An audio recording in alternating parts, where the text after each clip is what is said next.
자, 오늘 본문은 하박국 선지자가 활동했던 시대로서 시대적 배경을 잠깐 요약하면 다음과 같습니다. 이 하박국 선지자는 기원전 약 한 7세기 말인 BC 612년에서 605년경에 활동했던 선지자입니다. 그리고 남한국 유다 말기인 요시야 왕 때로부터 여호와김 시대에 활동했던 그 시기에 활동했던 선지자입니다. 이때는 이미 북이스라엘이 BC 722년에 아수르에 의해서 이미 멸망당한 지 오랜 시간이 되었고, 남유다도 우상 숭배와 불순종으로 하나님의 징계 아래에 있던 이런 시대적인 상황적인 배경을 가지고 있습니다.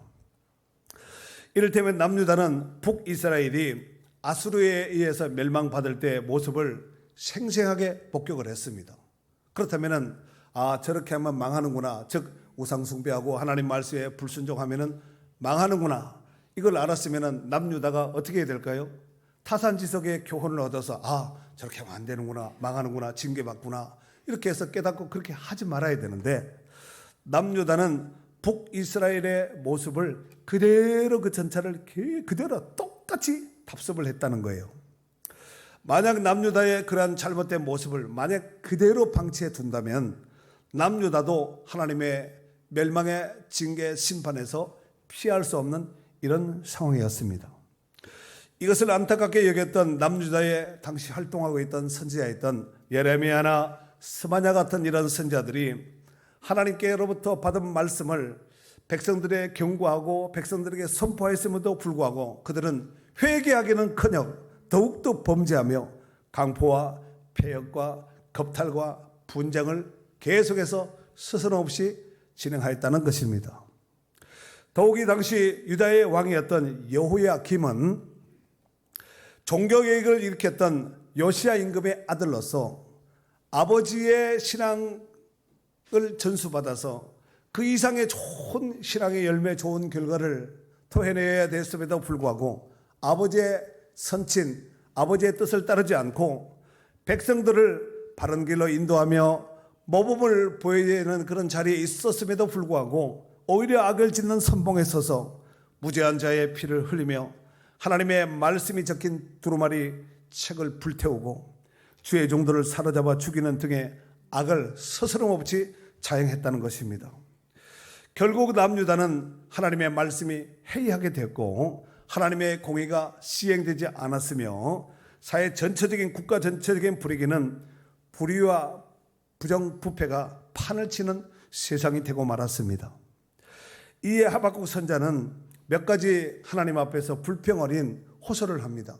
그 내용이 1장에 쭉 기록을 하고 있는데 정리하면 이렇습니다. 하나님, 어찌 하나님이 살아계시는데 의인이 고난을 받고 악인이 형통한 시대가 되었습니까? 의인이 고통을 받고 악인이 형통한 시대가 되었다는 거예요. 이걸 질문한 거예요. 그리고 왜 악인의 형통함을 징계해야 되는데 징계하지 않고 하나님이 침묵하고 계십니까? 이게 하박국 선지자로서는 이해가 되지 않았던 겁니다.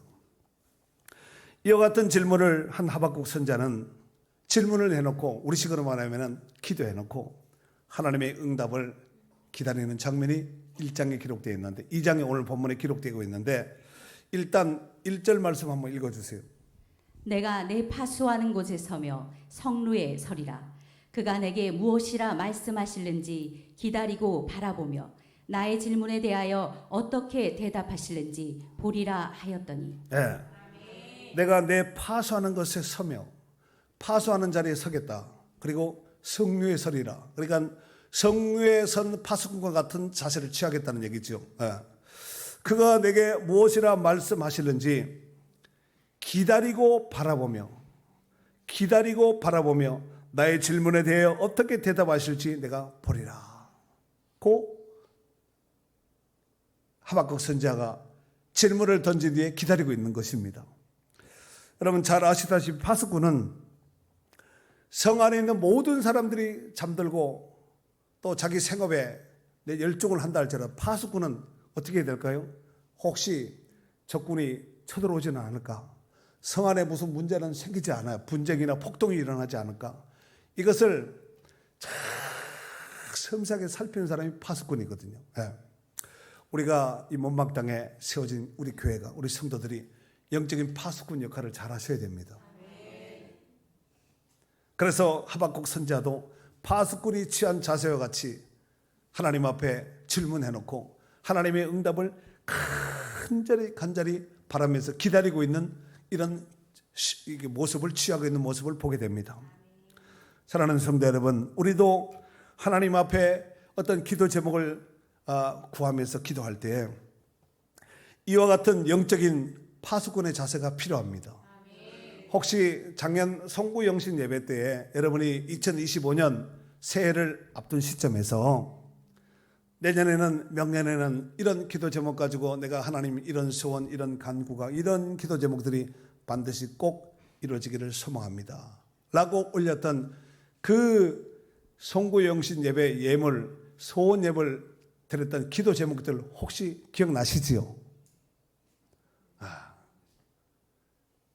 기억해야 될 것도 많은데 그것까지 기억을 하려니까 갑자기 머리가 하얗게 될 수도 있는데, 하여튼 그날 참석하셨던 송구영신 예배에 참석하셨던 분은 뭔가 기도 제목을 다 올리셨습니다.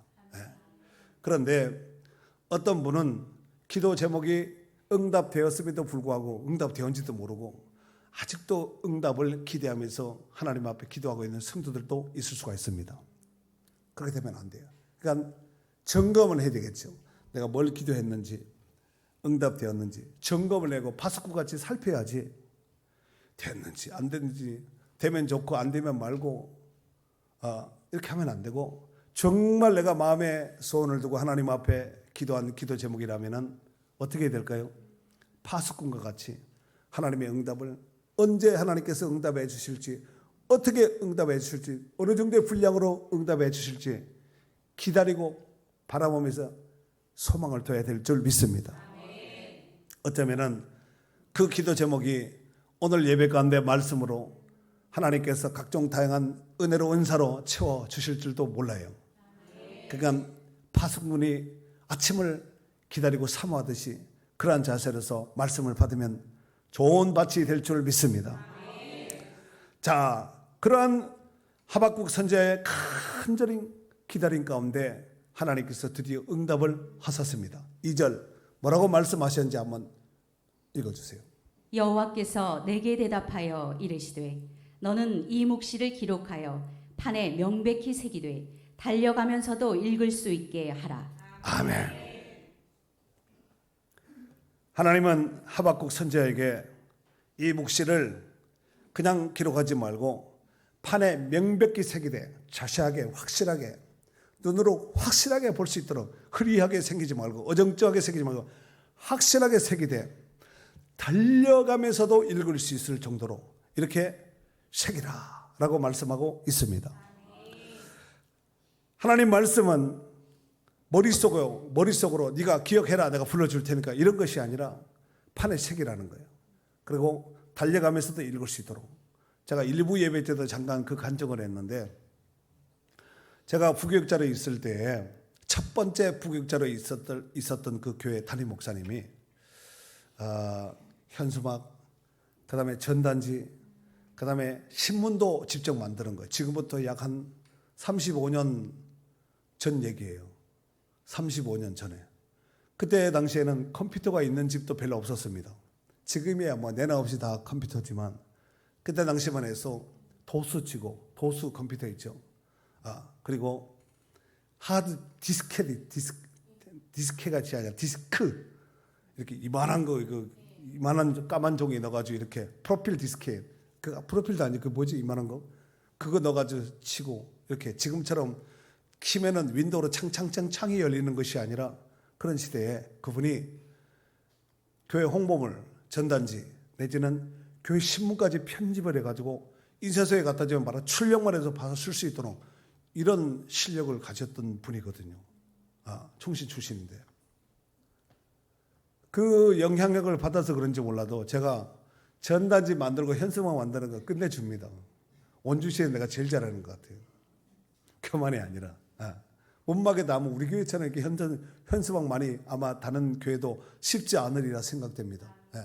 근데 제가 현수막을 만드는, 전단지를 만드는 그 기준이 있습니다. 그 뭐냐면은 오늘 성경에 보면은 달려가면서도 읽을 수 있도록, 그게 제 기준입니다.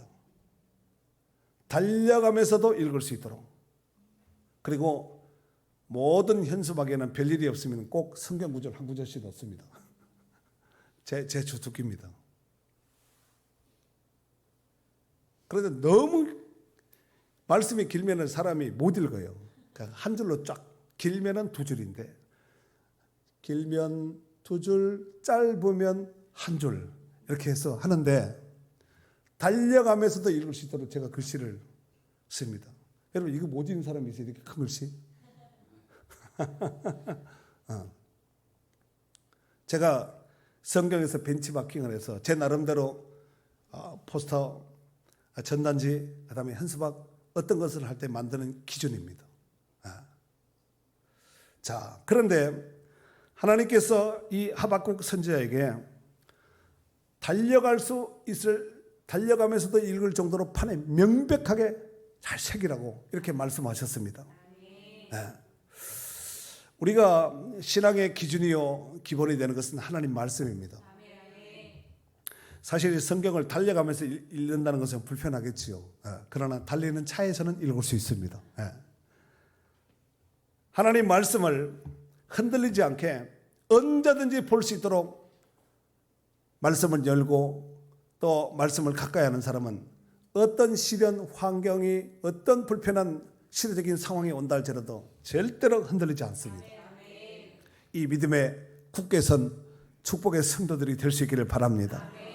특별히 달려가면서도 읽을 수 있게 하라는 이 표현은 하나님 말씀의 긴박성, 그 다음에 명확성. 여러분, 무슨 글씨인지 이해가 안 되고 를 같기도 하고 의 같기도 하고 을 같기도 하고 이러면 안 되겠죠. 정확하게 봐야지 하나님 말씀을 묵상할 수 있고, 정확하게 봐야지 하나님 말씀에 대해서 뭐라고 순종할 수 있지. 흐리하게 대충 하면 안 됩니다. 그래서 하나님 말씀을 밝히 읽고 보고, 정확하게 읽고 보고, 그 말씀에 순종하고 그 말씀을 실행할 때 하나님께서 복을 허락하여 주실 줄 믿습니다. 자, 3절 말씀 한번 읽어주세요. 이 묵시는 정한 때가 있나니 그 종말이 속히 이르겠고 결코 거짓되지 아니하리라. 비록 더딜지라도 기다리라. 지체되지 않고 반드시 응하리라. 자, 이 묵시, 즉 하나님 말씀은 무슨 때가 있다고요? 정한 때가 뭐예요? 하나님이 정해놓으신 때가 있다는 거예요. 아무데나 그냥 대충이 아니라 하나님께서 일하시고자 원한 그 정한 때, 이걸 카이로스라 그럽니다. 하나님께서 정해놓으신 그 때가 있다는 거예요. 그 종말이 속히 이루겠고, 천천히 이르지 않고 속히 이루겠고 결코 거짓되지 아니하리라. 하나님 말씀은 거짓되지 않습니다. 천지가 없어질지언정 하나님 말씀은 1.1획도 변개치도 않고 없어지지도 않는 살아계신 하나님 말씀인 줄 믿습니다. 그리고 비록 오늘 제목과 연관되어 있는 말씀인데, 비록 더딜지라도 기다리라는 거예요. 왜? 지체되지 않고 반드시 응한다는 거예요. 그냥 지체되지 않고 응하리라 이래도 문장은 뭐 읽는데 불편하지 않습니다. 그런데 왜 반드시란 단어를 넣었을까? 하나님 말씀은 꼭 반드시, 예외 없이 꼭 반드시 이루어진다는 거예요. 자, 그런데 여기서 비록 더딜지라도 기다리라 그랬지요. 이 더딜지라도 기다리라 그랬는데, 이 기다리라는 말이 히브리어로는 하카라는 단어를 씁니다. 하카 마카가 아니라 하카. 근데 문법이 강조, 능동, 명령형으로 되어 있습니다. 해석하면은 어떤 상황을 만난다 할지라도, 혹 하박국 선지자가 봤을 때 좀 불편한, 이거 이치에 맞지 않는다. 어떻게 불의한 자가 형통하고 악인이 고통을 받고 어려움을 겪는가? 말도 되지 않는다. 하나님 살아계신다면은 벼락이라 때라도 악인이 징계받고 심판받아야 되는데, 오히려 의인이 고통받고 악인이 잘 되는 거예요. 이게 뭐지? 이 이해할 수 없는 상황 속에서 하박국 선지자는 갸우뚱했겠지요. 그런데 그런 어떤 상황을 만난다 할지라도 끝까지 참고 기다리라, 이게 명령형으로 되어 있습니다. 기다리라가 아니라 기다려, 이렇게 명령형으로 되어 있다는 거예요. 왜? 때가 되면 지체되지 않고 반드시 응답이 오기 때문에 그렇습니다. 사랑하는 성도 여러분, 여러분은 인생을 살아오시면서 자신의 머리로 도무지 이해되지 않는 이런 것들을 혹 만난 적은 없습니까? 이건 도저히 이건 뭐 이해가 되지 않는다. 어떻게 이럴 수가 있겠나? 더욱이 아무리 기도 제목을 놓고 하나님 앞에 기도해도 응답이 없는 것 같고 세상은 점점 악해지고 남의 기도는 짜가닥 응답되는데 내 기도는 묵묵부담인 이런 경우를 느낄 때가 있습니다. 그로 인해서 낙심도 올 수가 있고 과연 하나님이 살아계신가? 여기까지도 갈 수 있는 경우가 있을 수가 있습니다. 그런데 오늘 하박국 선지자가 받았던 이 응답은 하나님의 응답의 핵심이라고 볼 수 있습니다. 하나님의 계획은 이미 정해져 있고 반드시 정한 때가 되면 반드시 속히 이루겠다고 말씀하고 있습니다. 우리 다니엘서에 보면은 다니엘이 하나님 앞에 간절히 기도합니다. 땅에서는 기도하지요.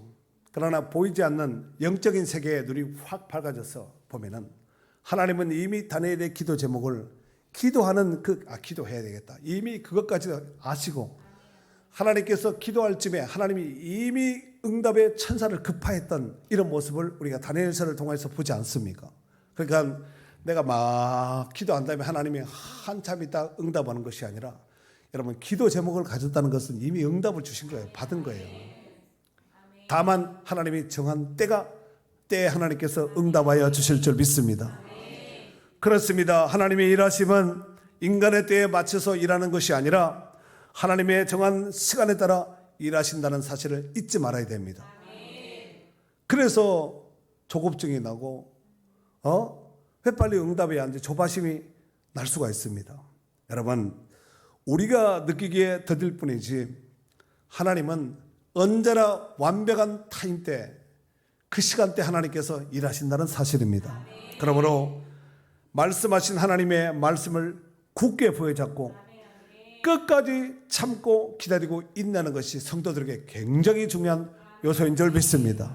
자, 그렇다면 실례로 성경 안에서 하나님의 약속하심과 또 그 약속이 어떻게 성취되었는지 성경 내용이 굉장히 많습니다만 그 내용을 일일이 다 언급할 수는 없고 몇 가지만 한번 실례로 들어서 말씀을 드리도록 하겠습니다. 첫 번째, 하나님께서 자식 하나 없는 아브라함을 부르셨습니다. 그리고 내가 하늘의 별과 같이 땅의 모래같이 바다의 모래같이 땅의 티끌같이 많게 해주겠다고 하나님이 약속을 하셨습니다.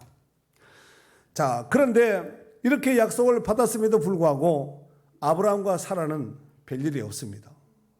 그래서 시간이 지나자 그 약속이 응답되지 않으니까 인간적인 편법으로 애굽종 하갈을 통해서 자식을 낳지요.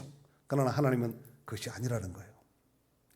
그리고 그 약속을 받은 지 약 한 25년이 지나서야 이루어졌고 100세가 된 아브라함과 90세가 된 사라 사이에 이삭이 태어났습니다.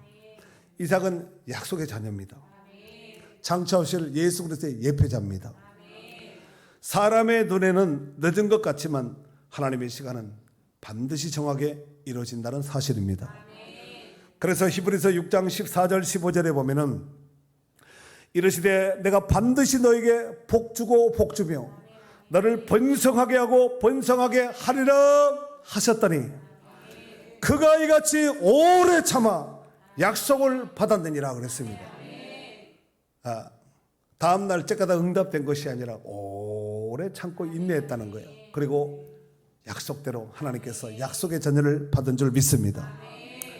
요셉, 우리 구약 성경에 나오는 요셉을 보면은 어렸을 때 그 엄청난 꿈을 꾸지요.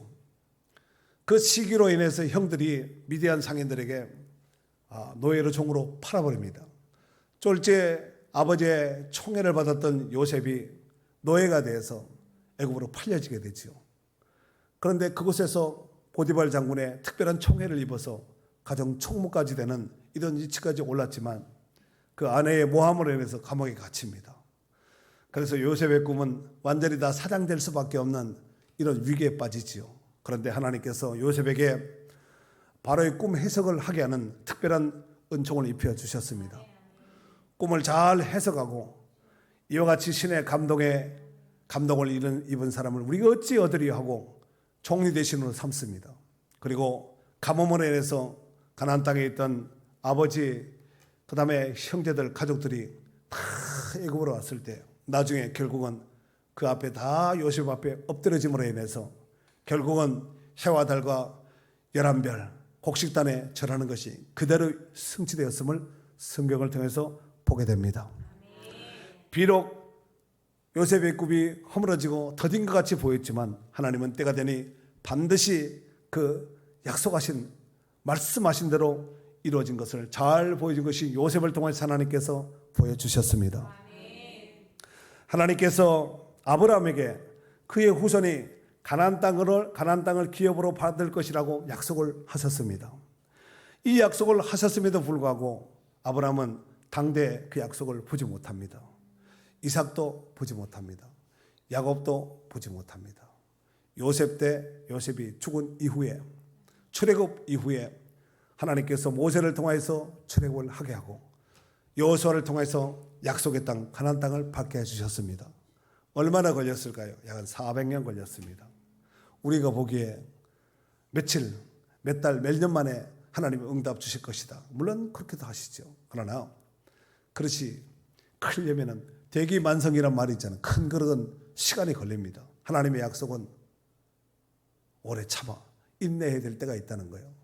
그리고 그 약속은 가나안 땅은 장차 천국의 예표의 땅이잖아요. 이스라엘 백성들이 들어간 그 가나안 땅은 천국의 예표의 땅이 아니겠습니까? 예표의 땅이기 때문에 그 땅은 이 땅에서는 얼마든지 분쟁과 어려움을 겪을 수 있습니다. 그러나 완벽한 하나님 나라는 그런 것이 있을 수가 없습니다. 누가복음 2장에 보면은 정말 믿음 좋은 경건한 사람인 시몬이 나오죠. 시몬. 이 사람은 성령으로부터 주의 그리스도를 보기 전에 너는 죽지 않는다 약속을 받았습니다. 그런 이 약속의 말씀을 믿고 오랫동안 기다렸고 결국 아기 예수님이 부모님의 품에 안겨서 성전에 들어올 때 그것을 살아서 목도하게 됩니다. 그리고 그 아이를 안고 하나님을 찬양했던 것이 나오지 않습니까? 시므온은 긴 기다림 끝에 하나님의 약속이 그대로 성취되었음을 보여준 대표적인 사례라고 볼 수 있습니다. 사무엘상 1장에 보면은 기도의 여인 한나가 나옵니다. 자녀 하나 없는 그 한나가 실로 성전에 가서 가슴 아프게 하나님 앞에 부르짖고 통곡하면서 눈물로 기도합니다. 그런 한나에게 엘리 제사장이 하나님께서 내 기도를 들어주셨다 라는 응답을 받았고 그 해에 사무엘 신랑 천지의 아들을 안게 된 줄 믿습니다. 한나는 기도하며 기다렸더니 그 기도하며 기다린 그대로 응답받았고 훗날 위대한 선지자 사무엘이 탄생하지 않았습니까? 또 일찍이 하나님 말씀에 불순종한 인류를 구원하기 위해서 구원자이신 메시아 구원자를 보내주겠다 하나님께서 약속을 하셨습니다. 수많은 예언자들과 선자를 통해서 하나님께서 말씀을 주셨습니다. 그것이 어떻게 성취되었을까요? 갈라디아서 4장 4절에 보면은 때가 참해. 뭐가 찼다고요? 이 때는 사람의 때가 아니라 하나님의 때가 참해. 하나님이 그 아들을 보내사 여자에게서 나게 하시고 율법 아래 나게 하신 것은 율법 아래 있는 자들을 속량하시고 우리로 아들의 명분을 얻게 하려 하심이라. 하나님의 약속의 말씀이 그대로 성취됨을 보게 됩니다. 오늘 본문에 이 묵시는 정한 때가 있나니 그 종말이 속히 이르겠고 결코 거짓되지 아니하리라. 비록 더딜지라도 기다리라. 지체되지 않고 반드시 응하리라 그랬습니다. 그렇습니다. 우리가 살아가는 이 세상이 아무리 불의와 불법이 판을 친다 할지라도 그 불의와 불법을 바로잡기 위해서 세상법을 가지고 온전하게 세울 수는 없습니다. 세상법은 또 다른 법을 만들어서 빠져나갈 수 있는 길을 자꾸 만들기 때문에 그렇습니다. 바뀐다는 거예요. 하지만 산자와 죽은 자를 공의로 심판하실 하나님의 때가 차면은 절대로 불의와 불법을 묵인치 않고 하나님께서 반드시 공의 칼을 드실 줄 믿습니다. 로마서 13장 4절에 보면은 그런 하나님의 사자가 되어 내게 선을 베푸는 자니라. 그러나 내가 악을 행하거든 두려워하라. 왜요?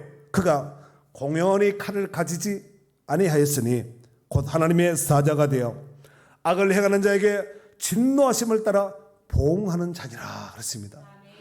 그가 공의의 이 칼을 공연히 쓸데없이 들고 있지 않다는 거예요. 반드시 때가 되면 이 칼이 휘둘리실 때가 있다는 거예요. 로마서 2장 6절에서 8절에 보면은 하나님께서 각 사람에게 그 행한 대로 보응하시되, 보응은 갚아주시되, 참고 선을 행하여 영광과 존귀와 썩지 아니함을 구하는 자에게는 영생을 하시고, 오직 당을 지어 진리를 따르지 아니하고 불의를 따르는 자에게는 진노와 분노로 하시리라. 그 한 대로 하나님께서 그대로 갚아주시겠다는 말씀입니다.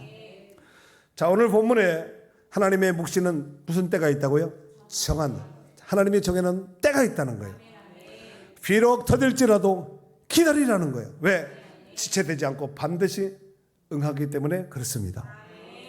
사랑하는 성도 여러분, 우리가 가지고 있는 이 성경 말씀 가운데 우리가 예수님의 기독교 교리 가운데 변치 않는 5가지가 있습니다. 뭐죠? 인카네이션, 성육신, 그 다음에 십자가의 죽음, 그 다음 부활, 그 네 번째 승천, 그 다음에 재림. 이 5가지가 안 맞으면 이단입니다. 그런데 4가지는 이미 성취됐습니다. 나머지 1가지, 예수님의 재림이 남아 있습니다. 사도행전 1장 11절에 보면은 이런 말씀이 있습니다. 이르되 갈릴리 사람들아 어찌하여 서서 하늘을 쳐다보느냐. 너희 가운데서 하늘로 올려진 이 예수는 하늘로 가심을 본 그대로 오시리라 그랬습니다. 너희가 본 그대로 다시 온다는 거예요. 초대교회 안에서도 예수님의 재림이 계속해서 지연되자 성도들 가운데 어떤 이는 예수님 재림이 없는가? 우리 때에 일어나지 않는가? 또 내지는 초대교회뿐만 아니라 지금까지 기독교 역사 가운데 2000년이 흘렀잖아요. 그 가운데서 주님의 재림의 약속을 부여잡고 주님이 다시 오시면 우리가 이 고통과 억압과 착취와 이 어려움 가운데 비록 처하고 있지만 주님이 오시면 우리를 데리러 오신다고 했으니 참자, 인내하자. 그러면서 순교하고 핍박, 온갖 고통을 받았습니다. 그런데도 안 오시는 거예요. 그러니까 초대교회 성도들 가운데 기독교 역사 가운데 재림이 없는가 하면서 갸우뚱했던 이런 사람들도 틀림없이 있었을 겁니다. 어쩌면 우리 가운데 있을 수도 있습니다. 하지만 성경은 이와 같이 말씀하고 있습니다. 베드로후서 3장 9절 한번 읽어주세요. 주의 약속은 어떤 이들이 더디다고 생각하는 것 같이 더딘 것이 아니라 오직 주께서는 너희를 대하여 오래 참으사 아무도 멸망하지 아니하고 다 회개하기에 이르기를 원하시느니라. 아멘.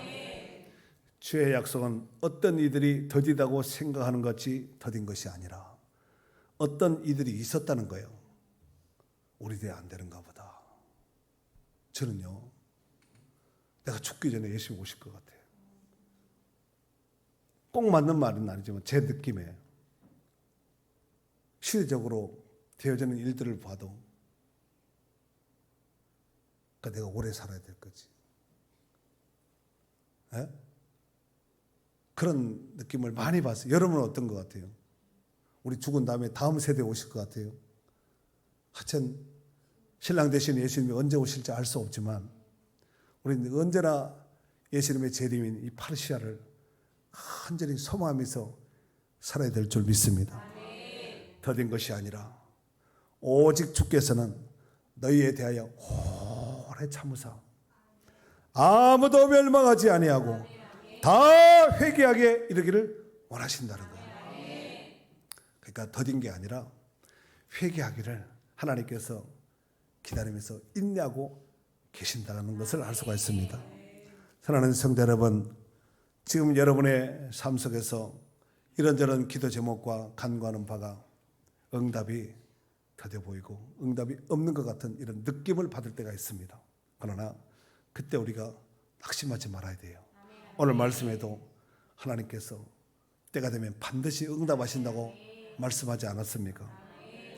예레미야 에가서 3장 26절에 보면은 사람이 여호와의 구원을 바라보고 사람이 여호와의 구원을 바라고 잠잠히 기다림이 좋도다 그랬습니다.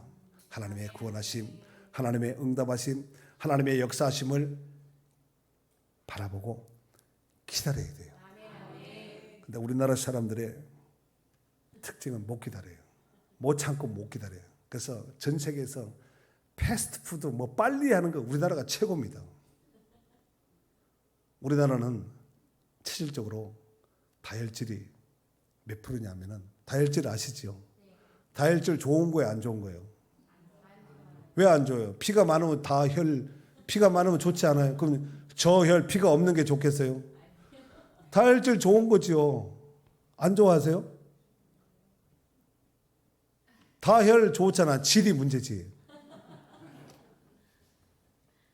우리나라 인구의 몇 프로냐면은 97%가 다혈질입니다. 그냥 보면은 다 젠틀맨이고 괜찮습니다. 다 별일 없습니다. 쑤시고 건들면은 말벌집 쑤신 것보다 더 심한, 함부로 하면 안 돼. 큰일 납니다. 그냥 가만히 두셔야 돼. 이렇게 옆구리 찌르고 막 불편하게 하면은 물불이 두렵지 않고 천검도 겁을 안 냅니다. 그런 것 같아요? 안 그런 것 같아요? 그러니까 서로 건들지 맙시다. 건들면 불편합니다. 여러분 저를 보기에 괜찮은 것 같지만 건들면 깨물릴 수 있습니다. 그러니까 참고 인내하는 것이 성령의 열매예요. 그죠?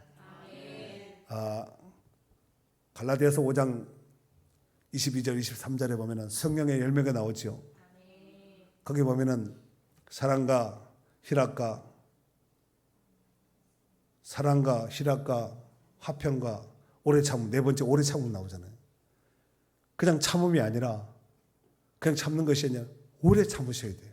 그걸 가지고 인내라 그래요. 비록 더딜지라도 우리가 보기에 더디지 지체되지 않고 반드시 응한다 그랬습니다. 반드시 꼭 절대적으로 꼭 반드시 하나님이 응답하신다는 말씀입니다. 그러므로 부디 우리의 영원한 신앙의 표준이요 기준인 하나님 말씀이 성경을 붙잡아야 돼요.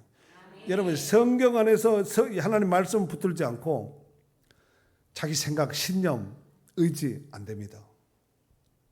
그래서 말씀 없이 기도 많이 하는 사람 신비주의에 빠집니다. 그래서 기도와 말씀을 잘 균형을 맞추는 것이 굉장히 중요해요. 말씀만 해도 문제고 말씀과 함께 기도 바란스를 잘 맞추면 마치 비행기의 양날개가 탁 이렇게 되면 안 되고 이렇게 돼도 안 되고 쫙 해서 저도 베트남 잘 다녀오도록 하겠습니다. 흔들리지 않는 기둥같이 깊이 박힌 말뚝처럼 누가 와서 쳐서 흔들어도 멱살 잡고 흔들어도 신앙 흔들리면 안 됩니다. 기가 얇은 사람은 조금만 한마디만 하면 막 요리 팔딱 저리 팔딱 밴드 같이 안 됩니다. 아시겠어요? 흔들리지 않고 견고하게 서야 됩니다. 그러니까 주의 약속은 어떤 이들과 같이 더딘 것이 아니라 오직 주께서는 너희를 위하여 오래 참으사 아무도 멸망하지 아니하고 다 회개하게 이른다고 말씀하셨으니 이 약속을 붙잡아야 돼요. 어쩌면 우리 시대에 예수님이 안 올 수도 있습니다. 그렇다고 예수님이 안 오는 것이 아니거든요. 그러니까 이런 약속의 말씀을 이 종말에는, 마지막 시대에는 꼭 붙잡고 누가 뭐라 그래도 진리의 말씀에 딱 서서 끄떡도 하지 말아야 됩니다. 조금만 누가 뭐라 하면 이렇더라 저렇더라 하면 그런가 보다 이런다 더 막 이렇게 찰싹거리는 파도처럼 그러면 안 돼요. 예. 야고보서에 보니까 그런 말씀이 있죠. 의심하는 자는 마치 바람에 밀려 요동하는 바다 물결 같으니 이런 사람은 두 마음을 품은 사람이요 주께 얻기를 무엇이든지 구하지 말지니라 그랬잖아요. 안 됩니다. 그러니까 깊은 바다처럼 큰 산처럼 큰 나무처럼 깊이 박힌 말뚝처럼 약속의 말씀을 견고히 붙잡고 있으면은 하나님이 비록 더딜지라도 기다린 자에게는 지체하지 않고 하나님이 응답 주신다고 말씀하셨습니다. 이 약속 가운데 시대가 어떻든 상황이 어떻든 약속의 말씀에 굳게 서서 믿음으로 승리하는 축복의 성도들이 될 수 있기를 주의 이름으로 축원합니다. 축원합니다.